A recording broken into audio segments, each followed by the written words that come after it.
Police did not rule Helen out completely from the investigation, but if it is true that Sharon had a lot of enemies, then I wonder if one of them took revenge. Helen said that Sharon on the surface could be a smiling and loving person, but a lot of people say that they didn't like her once they got to know her a little bit. But if it is true that Sharon has plenty of enemies, investigators have to wonder, did one of them have revenge by killing her husband? They begin to dig into Sharon's connection and are astonished to discover that the grieving widow has neglected to tell them something important. They later find out that the secret the grieving widow is keeping is a bombshell.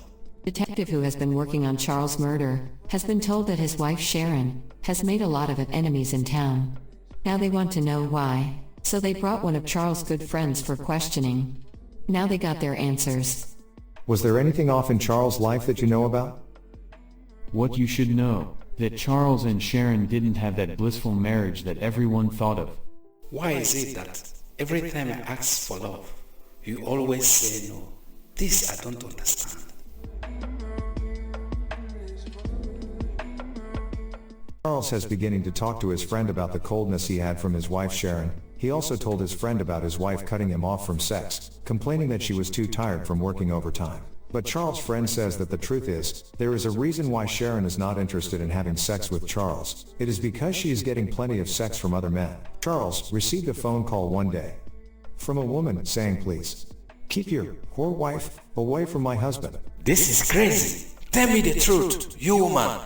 Charles, please, I am not cheating on you. Could the jealous wife of one of Sharon's boyfriend has done the murder in revenge?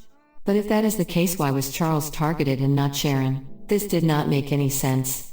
Sharon could have been the target, not Charles. Or Charles' ex-wife Helen, maybe she still had grudges against her ex-husband. Who knows, perhaps it was Sharon who wanted Charles out of the way? Charles is her second husband. Maybe this time she wanted Charles completely out of her way. I think this is the right time to bring Sharon for more questioning. Have you, yourself, been involved in an external affair, Sharon? This is a ridiculous question. I have never ever cheated on Charles before, never, ever. I did not kill Charles. I was at the hospital all morning that day he died. But, still there is something behind why she was still denying the affair she is having with other men. From all we had heard about her infidelity, she still didn't want to tell us the truth. Why is she refusing to accept the affair she is having with other men? To me, if she did not murder Charles, maybe she is protecting her lover who did it. There is always a possibility that she lied the affair to protect her boyfriend, the one she is having the affair with.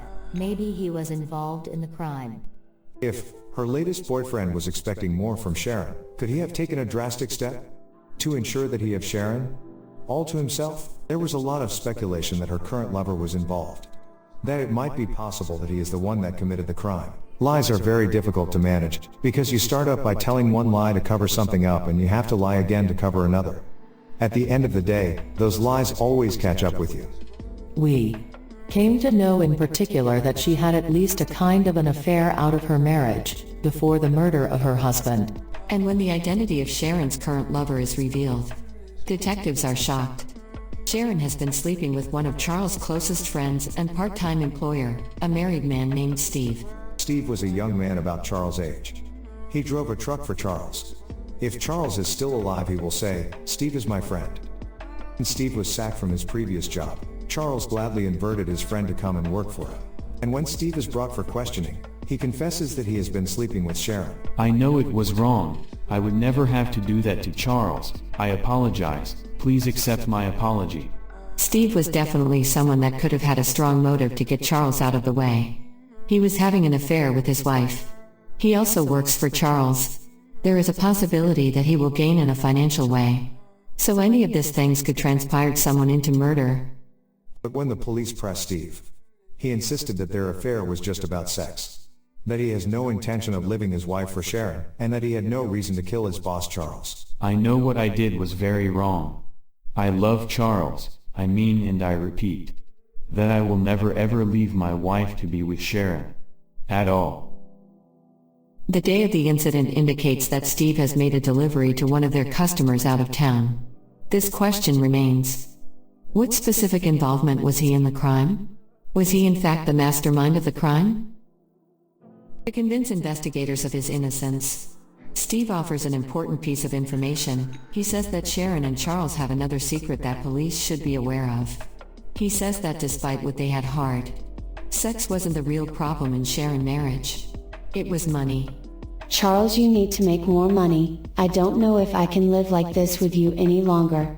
You are not giving me what I need and what I deserve. I need to make more shopping. Sharon has an aspiration of a certain lifestyle, but the income level didn't seem to be happening fast enough. Steve also says that Sharon is fed up of being a nurse and working night hours at hospital. Steve also explains that Sharon wants to quit her nursing and open up her own boutique business. Something that will give her much money. But there is a problem. Money. Charles' mechanic company wasn't bringing enough cash to finance Sharon's dream. Sharon was used to getting what she wanted, but what she wanted this time was a different kind of life. A type of life that required much money. And Charles was not able to satisfy her overnight to those needs. Steve's revelation gives the investigators a new reason to suspect Sharon foul plays on her husband's murder. The police make a shocking discovery. Charles had $1 million life insurance policy, and I believe that they both took out the same amount of life insurance policy on each other. It was a newly insurance policy that had been signed within a year before the murder of Charles. Sharon could have gained the entitlement of the insurance policy. It would have been $1 million life insurance policy. This money would have helped her to live that lavish lifestyle she was wishing to have. $1 million insurance policy? The detectives think that they have finally got their motive, but what they don't have is proof. If Sharon is a murderer, detectives still can't figure it out how she did it. Sharon had gone to hospital to her regular shift in her regular time. The question is, how on earth did she kill him? Police believe that Sharon killed her husband Charles, but the medical examiner still hasn't been able to identify how Charles was killed. Something has happened to him to cause him to die before the fire broke out, but medical examination shows there was no indication of bullet wound or knife wound, so none of those things are present. Police wonder if Sharon had somehow poisoned her husband and then set the house on fire? At the nurse, she had access to all kinds of exotic drugs that wouldn't show up in a routine autopsy. The medical examiner indicated that there was something there that was unidentified, some soft of source in the blood tissue that was collected in the crime lab, that they may not be able to figure out what it was. But at last, luckily the medical examiner was able to confirm that the unknown substance in Charles' blood is a powerful muscle relaxing, that called rocuronium.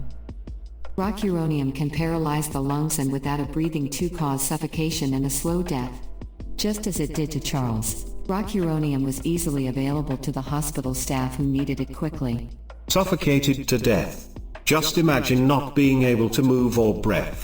And you still be alert of what is going on around you. Your senses are still intact. But really you unable to move or breathe is a horrific death. There is no doubt about it. But the detective still doesn't have a way to place Sharon at the scene of the crime. She was at the hospital all morning while Charles burned. So, they thought. I know she mentioned to you and a couple of other people that she was all day at the hospital during the incident. That was not true. I saw her step out of the hospital. About how long was she gone? About 30 minutes. Police learned that while she did arrive for work at 6:30 a.m., she was seen leaving just after 8 a.m. that morning. Minutes later, a neighbor spotted her at home. I was at the hospital that morning. Everyone there saw me. I was working on the morning shift. One of the main witnesses of the case is a neighbor who sees her at a certain point in time, but she denied it. that she was at the hospital at that particular moment. The medical examiner believes that when Sharon was seen returning home at 8 a.m., Charles must have been already dead for a couple of hours. She probably must have injected him before she left for work. For any human being to die that way, to be aware that the end is coming, to feel the effect of suffocation, is horrifying.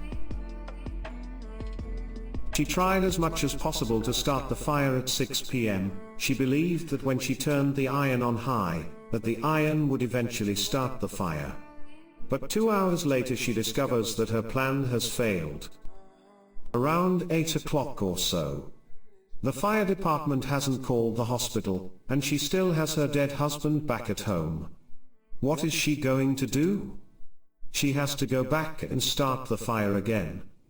Sharon succeeded only 17 minutes after she left the hospital. 17 minutes is only a small window of time, but just enough to do a lot of damages and as well give police enough evidence they need to make an arrest. Sharon is charged with first-degree murder. She is convicted and sentenced to life in prison. Charles thought he had met his dream woman, someone who will always be on his team. But this selfish and greedy woman was only thinking about herself. And in the end, her greed and selfishness caused him his life. Rest in peace.